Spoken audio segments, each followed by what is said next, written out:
Crimes committed by kids. We are seeing more and more of it in our community. Investigator Kelly Kennedy has been tracking the juvenile crime wave for more than a year now. Tonight, she sat down with County Prosecutor Michael O'Malley. She joins us live now with what the prosecutor had to say. And Kelly, he's now going after a juvie court judge. Is that right? Chris, that's right. And this isn't the first time the prosecutor has called out a juvenile court judge by name. Now, this kid was 17. He had a pretty violent criminal background, including an armed carjacking. He was sentenced to just probation for that, and then a few months later, he escalated and committed another crime. And now, sadly, one person is dead. Whether it's guns at our neighborhood parks or shootouts on local streets or the incident, we've had throughout this community, it's clear, that oftentimes the juveniles are the crime drivers. We see this happen time and time again.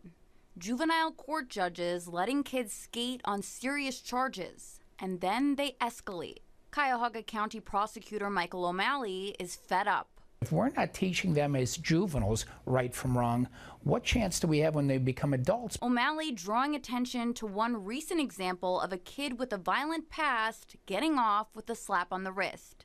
In March 2023, a 17-year-old carjacked a 32-year-old man at gunpoint on West 100th Street in Loretta. In February of this year, he was found guilty of aggravated robbery with a gun. The same kid had already committed other crimes, including leading police on a chase in a stolen car with a gun twice. A juvenile court judge sentenced the teen to 1-year probation for the carjacking. He wasn't put on house arrest or given an ankle monitor.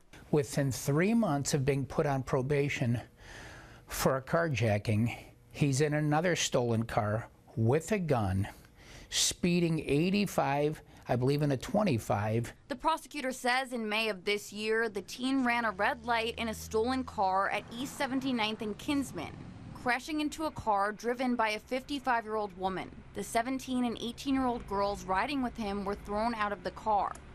After he crashed, the teen boy ran away. The 18-year-old girl died. The 55-year-old woman and 17-year-old girl had fractured spines and other serious injuries.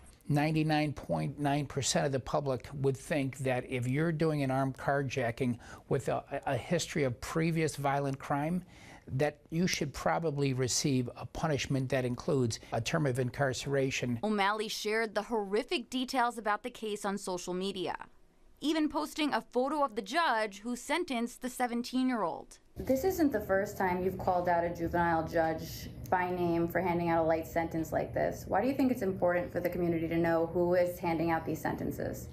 I think it's important for the public because ultimately it's the public who puts jurists in their position. They put me in my position. And I'm not saying that being a juvenile court judge is an easy task. You're trying to balance rehabilitation and public safety. With a lengthy violent history, at some point, again, it has to swing towards public safety.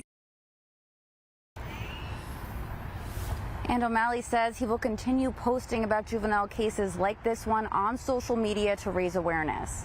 Now, I also reached out to the juvenile courts, but so far, I haven't heard back. Reporting live in Cleveland, I'm Kelly Kennedy, 19 News.